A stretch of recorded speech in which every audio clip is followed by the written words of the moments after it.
નમસ્કાર મિત્રો, TET S પ્રિલિમ્સની તૈયારી કરનારા સૌ ભાવિ શિક્ષકોનું સ્વાગત છે. ચાલો આજે આપણે માર્ચ 2026ના એવા મહત્વપૂર્ણ કરંટ અફેર્સ પર નજર કરીએ જે આ પરીક્ષા માટે ખૂબ જ ઉપયોગી સાબિત થઈ શકે છે. તો તૈયાર છો ને? ચાલો સીધા જ વિષયમાં જઈએ. જો માર્ચ 2026 એ માત્ર તારીખો અને ઘટનાઓનો એક મહિનો નથી. ના, એનાથી ઘણો વધારે છે. એવું કહી શકાય કે આ મહિનો ભારતના વિકાસની એક નવી જ ગાથા લખી રહ્યો છે. દરેક નાની મોટી પહેલ દેશને એક નવી દિશા આપી રહી છે. ચાલો તો આ ગાથાના દરેક પાનાને ખોલીને વિગતવાર સમજીએ. તો આપણી આ સફર શરૂ કરીએ વિજ્ઞાન અને ટેકનોલોજીથી. કેમ? કારણ કે આ જ એક ક્ષેત્ર છે જે આપણા દેશના ભવિષ્યનો પાયો નાખી રહ્યું છે. અને એટલું જ નહીં, આખી દુનિયામાં ભારતને એક નવી ઓળખ પણ અપાવી રહ્યું છે. અહીંયા છે ને એક બહુ મસ્ત પેટર્ન દેખાય છે. વિજ્ઞાનને છેક પાયાના લેવલથી એટલે કે સ્કૂલોથી લઈને છેક ટોચના સ્તર સુધી પ્રોત્સાહન મળી રહ્યું છે. તમે જુઓ, એક બાજુ સ્કૂલોમાં સાયન્સ ફેર થાય છે જે બાળકોના મનમાં જિજ્ઞાસા જગાવે છે, અને બીજી જ બાજુ આપણું ઇસરો નવા પ્રોજેક્ટ્સ જાહેર કરી રહ્યું છે. આ પ્રોજેક્ટ્સ ભવિષ્યના સ્પેસ મિશન અને ક્લાઇમેટ ચેન્જ પર નજર રાખવા જેવા ગંભીર વિષયો પર છે. આ બધું મળીને શું કરે છે? અવકાશમાં ભારતની લીડરશિપને એકદમ મજબૂત બનાવે છે. આને કહેવાય એક કમ્પ્લીટ ઇકોસિસ્ટમ. સારો, આ વિજ્ઞાન અને ટેકનોલોજીની મોટી વાતો તો થઈ, પણ એક સવાલ મનમાં આવે ખરું ને, કે આ બધી હાઈફાઈ પ્રગતિથી સામાન્ય માણસના જીવન પર શું અસર થાય છે? શું એમના જીવનમાં કોઈ ફેર પડે છે? ચાલો આનો જવાબ હવે પછીની સ્લાઇડમાં શોધીએ. જવાબ છે ડિજિટલ ઇન્ડિયા. આનો સીધો સાદો હેતુ એ જ છે કે સરકારી કામકાજને એકદમ સરળ અને બધા માટે ઉપલબ્ધ બનાવવું. અને માર્ચ મહિનામાં જે નવી ઓનલાઈન સેવાઓ શરૂ થઈ છે એ આ જ દિશામાં એક મોટું પગલું છે. વિચારો, હવે કોઈ સરકારી યોજનાનો લાભ લેવો હોય કે પછી કોઈ સર્ટિફિકેટ કઢાવવું હોય, બધું જ ઘરે બેઠા બસ એક ક્લિક પર. આનાથી કામમાં પારદર્શિતા તો આવે જ છે, પણ ગતિ પણ જબરદસ્ત વધી જાય છે. ઓકે, ટેકનોલોજીની વાત પછી હવે આવીએ આપણા વિશ્લેષણના બીજા અને ખૂબ જ મહત્વના વિષય પર, શિક્ષણ અને યુવા વિકાસ. ખાસ કરીને ભાવિ શિક્ષકો માટે આ વિષય સીધો જ એમના કાર્યક્ષેત્ર સાથે જોડાયેલો છે. એ સમજવું બહુ જ જરૂરી છે કે દેશના ભવિષ્યને એટલે કે આવનારી પેઢીને કેવી રીતે તૈયાર કરવામાં આવી રહી છે. શિક્ષણને સુધારવા માટે છે ને એક સાથે ઘણી બધી દિશાઓમાં કામ થઈ રહ્યું છે.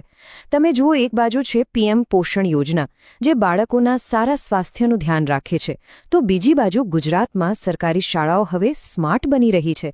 સ્માર્ટ ક્લાસ, ડિજિટલ બોર્ડ, આ બધી ટેકનોલોજીથી ભણતર વધુ રસપ્રદ અને અસરકારક બને છે. અને હા, એ પણ ધ્યાન રખાયું છે કે પૈસાની તંગીને કારણે કોઈ હોશિયાર બાળક ભણવાથી પાછળ ન રહી જાય, એના માટે નવી શિષ્યવૃત્તિ યોજનાઓ પણ છે. ભણતર તો ઠીક, પણ ભણ્યા પછી શું? રોજગાર. સરકારનું ધ્યાન એના પર પણ એટલું જ છે.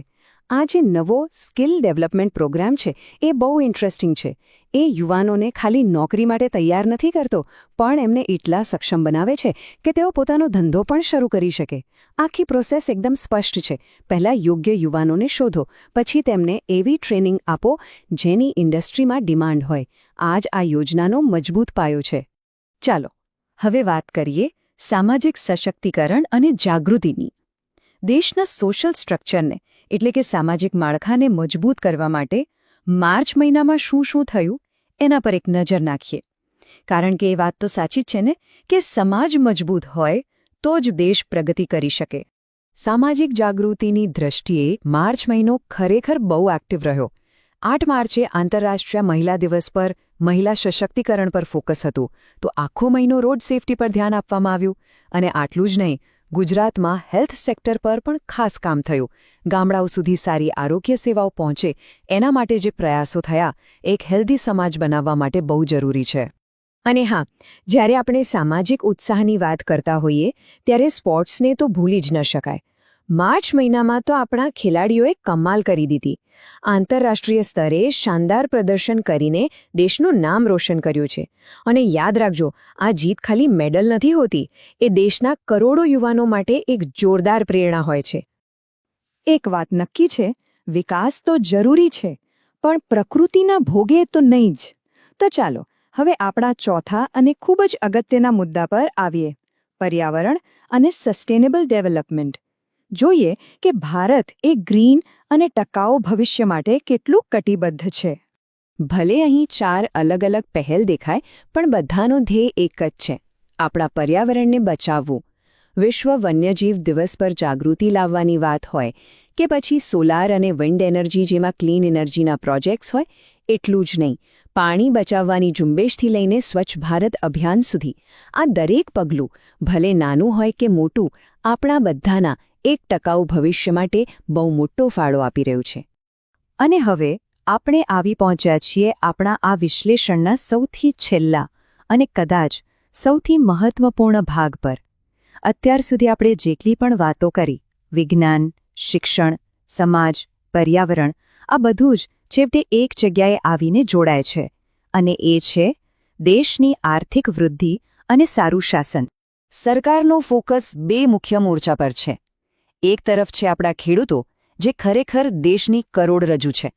એમને કૃષિ સહાય યોજના હેઠળ સિંચાઈ, બિયારણ અને નવી ટેકનોલોજીમાં મદદ કરવામાં આવી રહી છે. અને સીધી વાત છે, જ્યારે ખેડૂત મજબૂત બને ત્યારે આખું અર્થતંત્ર આપોઆપ દોડવા લાગે છે. આ વાતનો પુરાવો ક્યાં છે? માર્ચ 2026માં જે ભારતીય અર્થતંત્રનો પોઝિટિવ રિપોર્ટ આવ્યો એ જ આ વાત સાબિત કરે છે. તો સવાલ એ થાય કે આ આર્થિક વૃદ્ધિ, આ ગ્રોથ આવી ક્યાંથી રહ્યો છે? માર્ચ 2026નો રિપોર્ટ સ્પષ્ટ કહે છે કે રોજગાર, ઉદ્યોગ અને વ્યાપાર, આ 3 મુખ્ય સેક્ટર્સમાં જબરદસ્ત ઉછાળો જોવા મળ્યો છે. અને આ માત્ર આંકડા નથી, સમજી ગયા? આ દેશની વધતી આર્થિક તાકાત અને સમૃદ્ધિ તરફની સ્પષ્ટ દિશા બતાવે છે. તો ચાલો ફટાફટ આખા મહિનાનો સારાંશ જોઈ લઈએ. આપણે 5 મુખ્ય સ્તંભોની વાત કરી. પહેલું, વિજ્ઞાન અને ટેકનોલોજીમાં પ્રગતિ. બીજું, શિક્ષણ અને યુવાનોનો વિકાસ. ત્રીજું, સામાજિક સશક્તિકરણ. ચોથું, પર્યાવરણ સાથે ટકાઉ વિકાસ. અને પાંચમું, મજબૂત આર્થિક વૃદ્ધિ. આ 5 પિલર્સ છે જેણે માર્ચ 2026માં દેશના સર્વાંગી વિકાસનો પાયો મજબૂત કર્યો છે. અને અંતમાં એક વાત હંમેશા યાદ રાખવા જેવી છે: આ પરીક્ષાની તૈયારી માત્ર એક નોકરી મેળવવા માટે નથી. એક શિક્ષક બનવો એટલે આવનારી પેઢીનું ભવિષ્ય ઘડવાની એક મોટી જવાબદારી લેવી. આ તૈયારી જ રાષ્ટ્રના ભવિષ્યનો પાયો છે. માટે પૂરા જોશ અને સમર્પણ સાથે શીખતા રહો અને આગળ વધતા રહો. સૌને ખૂબ ખૂબ શુભેચ્છાઓ.